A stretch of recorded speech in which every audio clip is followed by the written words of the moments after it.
पूछना है कि इसमें रेट्रो कौन है और जेनजी कौन है। सर भाई साहब देखो, इसमें ना बहुत जबरदस्त रोस्टिंग होने वाली है फैकल्टी की, जो कि स्टूडेंट के थ्रू होगी, ठीक है।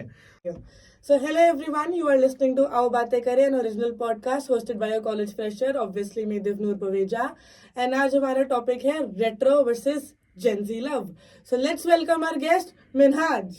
Hi, thanks Devnur for inviting me. I just wanted to ask, who is retro? Sir मैं retro, आप Gen Z. Okay, so it's funny. So जहाँ तक मेरा एक्सपीरियंस रहा है इंडस्ट्री में, like I am from like I have more than 20 years of an experience in teaching industry and I am a faculty right now here in UPS. So जहाँ तक है मैं अपने आप को रेट्रो मान लेता हूँ, चलो ठीक है। So let's start with the conversation. So yes sir, मेरे पास आपके लिए questions होंगे like basically about difference between retro and Gen Z love and heartbreaks and friendship and stuff. So मेरा पहला सवाल आपसे है अबाउट डेटिंग, जो कि डेटिंग अभी बहुत कॉमन हो चुकी है. आपके टाइम में भी होती थी, अब भी होती है. अब डेटिंग थोड़ी ना कॉम्प्लिकेटेड बना दी है through social media. Dating apps है, ऑनलाइन है, लाइक इंस्टाग्राम है, फेसबुक पे लोग ऑनलाइन मिल रहे हैं, जान रहे पहचान रहे, बट जो आमने सामने वाला जानना पहचानना होता है ना, वो नहीं हो पा रहा है. तो आपके टाइम में सोशल मीडिया का डेटिंग पे कितना इन्फ्लुएंस था? सी, अगर मैं 90s की बात करूँ ना, तो सोशल मीडिया जस्ट आया ही था और लोग उससे ना बहुत ज़्यादा फेमिलियर नहीं थे। तो now it is like social media आज लोगों के लिए जस्ट वैसा हो गया जैसे मॉर्निंग टी कॉफ़ी के उसके बगैर जो सुबह नहीं होती। तो आज जब बच्चा उठता है सोकर, तो वो सबसे पहले जो ना अपना फ़ोन उठाता है, उसको स्क्रॉल करता है कि उसको क्या नए मैसेज आए, क्या नए कमेंट्स आए। तो सोशल मीडिया आज इतना ज़्यादा हैंडी और ट्रेंडी हो गया है। तो social media dating and love complicated तो नहीं है, लेकिन उसने रिलेशनशिप को बहुत कॉम्प्लिकेट बना दिया कहा जाए तो, है ना।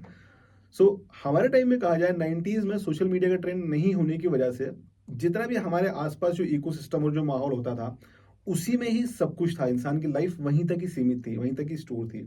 फॉर एग्जाम्पल, जब मैं स्कूल में था, तो स्कूल में हमारी लाइफ, हमारा फ्रेंड सर्कल, हमारा क्रश, हमारी डेटिंग स्कूल में हुआ करती थी। जब हम स्कूल से बाहर निकले तो थोड़ा रोना धोना ये वो सब कुछ टाइम तक चलता रहा। फिर जब कॉलेज में आते हैं तो कॉलेज में फिर हमें एक नई लाइफस्टाइल मिलती है, नया इन्वायरमेंट, नया माहौल मिलता है और नए केयरिंग के लोग मिलना शुरू हो जाते हैं। तो वहाँ पर फिर हमारी एक नई लाइफस्टाइल शुरू हो जाती है, नए रिलेशनशिप स्टार्ट हो जाते हैं। तो इस तरीके से चलता था। तो हमारे टाइम में या तो कई लोगों की मतलब एक ही रिलेशनशिप थी जो कि शुरू से एंड तक चलती रही और वो एक पक्की और अच्छी रिलेशनशिप में डेवलप होती है, फिर आगे जाकर के वो लॉन्ग टर्म में कन्वर्ट हो जाती है। तो और ज़्यादातर पहले के दौर में ये होता था कि लोग जो ना मतलब कमिटमेंट की बहुत इंपॉर्टेंस और बहुत वैल्यू समझते थे। ठीक है, कि अगर मान लो हम किसी पर्टिकुलर कैरेक्टर को लेके कमिटेड हैं या हमारे किसी क्लोज को लेके कमिटेड हैं, तो फिर हम कमिटेड हैं भले ही कोई भी सिचुएशन आ जाए। मतलब लाइफ में कोई डाउनफॉल आ जाए, लाइफ में अगर किसी भी तरह की सिचुएशन या चैलेंजेस आ जाए ना, तो हम कमिटमेंट से पीछे नहीं हटते थे। ये सिचुएशन हमेशा से रही है।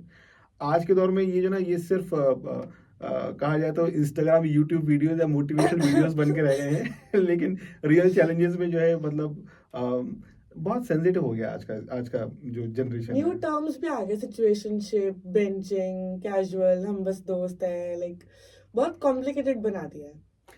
ये जो टर्म्स है ना, ये अपनी फ्लेक्सिबिलिटी को जिंदा रखने के लिए बनाए गए हैं दरअसल। फॉर एग्जांपल, अगर जैसे थोड़ी देर पहले मैंने बात करी कि हम किसी पर्टिकुलर क्लोज वन के को लेके कमिटेड हो गए हैं, ठीक है ना। इस कमिटमेंट को ब्रेक करना जो है ना, वो एक नेगेटिव टर्म कहा जाता है, ठीक है। तो इसीलिए जो ना इसके ऑल्टरनेटिव बना दिए गए हैं कहा जाए तो, ताकि और कुछ बुरा नहीं। ना लगे. तो रिसेंटली मैंने एक इंस्टाग्राम पेज देखा, स्पीड डेटिंग। सो मुझे समझ में नहीं आया कि डेटिंग जो है वो स्पीड डेटिंग कैसे हो सकती है और लोग इसके लिए एग्री कैसे हो सकते हैं, ठीक है ना। बट लोग पसंद कर रहे हैं, देख रहे हैं, like speed, let's do the dating and then finish off and then just go with another once. So now this could be the trend right now, trend. ठीक है। एंड सिचुएशनशिप्स, भाई सिचुएशन थी तो हमने ऐसा डील कर लिया, अब सिचुएशन खत्म तो अब हम उसमें कुछ नहीं कर सकते। तो ये सब जो है उस कमिटमेंट को ब्रेक करने के लिए बनाई गई टर्म्स है, मेरा ये मानना है। Yes sir. लेकिन आज के दौर में मैंने ऐसे लोग देखे हैं जो मतलब ट्रू रिलेशनशिप या एक्चुअल में कमिटेड भी रहते हैं रहते और हैं. एक्चुअल कमिटेड रहते हैं, लेकिन वो बहुत कम हो गए हैं। सो सर जैसे मूवीज लाइक टाइम से DDLJ मूवी लाइक कितनी अच्छी, लाइक एक रोमांटिक मूवी है, वीर ज़ारा 21 ईयर्स वेट करा. एंड अभी की जो मूवीज है जैसे एनिमल वगैरह ये प्रमोट हो रही हैं. तो इस पे आपको क्या लगता है, क्या इम्पैक्ट पड़ रहा है बच्चों पे कि लाइक जो पहले वाली मूवीज प्रमोट होनी चाहिए कि एनिमल जैसी वायलेंट लव वाली मूवी प्रमोट होनी चाहिए? देखिए, मूवीज जो है ना, इसका बहुत बड़ा इन्फ्लुएंस या इम्पैक्ट जो है वो ह्यूमन लाइफस्टाइल पे पड़ता है। हालांकि लोग ये कहते हैं कि मूवीज जो है वो रियल वर्ल्ड से इंस्पायर होकर बनाई जाती हैं, लेकिन ऐसा मतलब कहीं भी सच नहीं है या ट्रू नहीं है, रियल वर्ल्ड सिचुएशन को लेके उसको मॉडिफाई करा जाता है, उसको मोल्ड करा जाता है इस पॉइंट ऑफ व्यू से कि लोग क्या देखना पसंद करेंगे, फिर मूवीज बनाई जाती हैं। कहने का मतलब ये है कि हम रियल वर्ल्ड में किसी हीरो या विलन को इतना फाइट नहीं करते, इतना मारते नहीं जितना हम फिल्मों में देखते हैं। लेकिन होता क्या है कि हमारे अंदर से इच्छा होती है कि यार ये विलन है, इसको मारना चाहिए। तो ये अंदर की जो इच्छा है ना, उसको फिल्म के अंदर लाइव दिखा के बता दी जाता है। सिमिलरली रिलेशनशिप के अंदर ऐसा होता है ना कि आजकल जो मूवीज बन रही हैं उसमें रिलेशनशिप को बहुत ही नेगेटिव फॉर्म में दिखाया जाता है कि you can do a multiple relationship, and आप जो है अपने जो बाकी जो दूसरे रिलेशन है लाइक माँ बाप भाई बहन बड़े फ्रेंड सर्कल में जो लोग हैं या फ्रेंड्स है उनकी वाइफ है या दोस्त है उसकी गर्लफ्रेंड है, तो उन रिलेशनशिप को लेकर के अगर किसी के मन में नेगेटिव थॉट्स आते हैं ना, तो उसको फिल्मों में लाइव दिखा दिया जाता है। तो लोग उसको ट्रेंड मान लेते हैं कि यार आजकल ट्रेंड में, लेट्स डू दैट, तो लोग फिर वो करना स्टार्ट कर देते हैं, and that is completely wrong. जो फिल्म जो है ना वो एक नया ट्रेंड सेट कर रही है, that is completely wrong. Recently I watch some like south की मूवीज मैंने देखी हैं। अगर मैं ये रिलेशनशिप से हट के बात करूँ ना, तो उसमें ऐसा दिखाया जाता है कि एक भाई है, वो बचपन से जो है ना अपने भाई बहनों को पाल के बड़ा कर रहा है, ठीक है ना, और उनके लिए खूब स्ट्रगल कर रहा है। पैसों के चक्कर में उसके भाई बहन ही उसके दुश्मन बन जाते हैं और उसको किल कर देते हैं, मार देते हैं। पहले मूवीज में ऐसा नहीं होता था। पहले मूवीज में दिखाया जाता है कि हाँ, छोटे भाई बहनों को समझ में आता है कि बड़े भाई ने हमारे लिए इतना कुछ करा है ना, तो हमें भी उसके लिए कुछ करना चाहिए। So it could be the positive impact, but now it is negative things are coming into the picture. Villains जो है वो आजकल हीरोज का रोल ले रहे हैं, और हीरोज जो है वो आजकल विलन की तरह बिहेव कर रहे हैं कि वो किसी को ह्यूमिलेट भी कर सकते हैं, किसी को मार भी सकते हैं। वो जो एक्ट्रेसेस होती हैं, जो हीरोइंस होती हैं, उनको तंग भी करते हैं, उनको परेशान भी करते हैं। लेकिन हीरोइंस फिर भी उनको लेकर बहुत ज्यादा पॉजिटिव है, अट्रैक्ट हो रही है उनसे बहुत ज्यादा। ये फिल्मों का ट्रेंड है। जैसे रेड एग्जाम्पल देता हूँ, flags, red yes, flags. Kabir Singh का एग्जांपल देता हूँ। हालांकि मुझे नाम नहीं लेना चाहिए फिल्म का, लेकिन फिल्म में Kabir Singh is not a kind of like ideal hero, like he is a guy who always drunk and drunk and drunk, और वो हीरोइन को अक्सर परेशान कर रहा है और उसको प्रॉपर तरीके से ट्रीट नहीं कर रहा है और बहुत ज्यादा हाइपर है, गुस्से वाला है। तो this is not an ideal character for the heroes now days. But लोग मानते हैं यही ट्रेंड है, यही सब कुछ है। तो फिल्म जो है वो गलत डायरेक्शन में लेकर के जा रही है। Same like with animal, yes sir, है ना, एक वॉयलेंट बंदा जो है वो, और जिसका रिलेशन जो है ना हमेशा चेंज होता जा रहा है, वो किसी को लेकर कैसे कमिटेड होगा एंड के अंदर। तो this could be the wrong message, I think ऐसा। और यही जो ना ट्रेंड सेट होता जा रहा है, I think like this is completely wrong nowadays, but trend है, लोग फॉलो कर रहे हैं।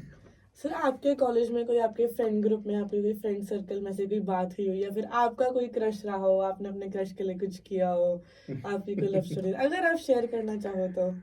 सो एज इन कॉलेज लाइफ, मेरा जो ना बहुत ज़्यादा art and sketching and drawing में हमेशा से फ्लो रहा है।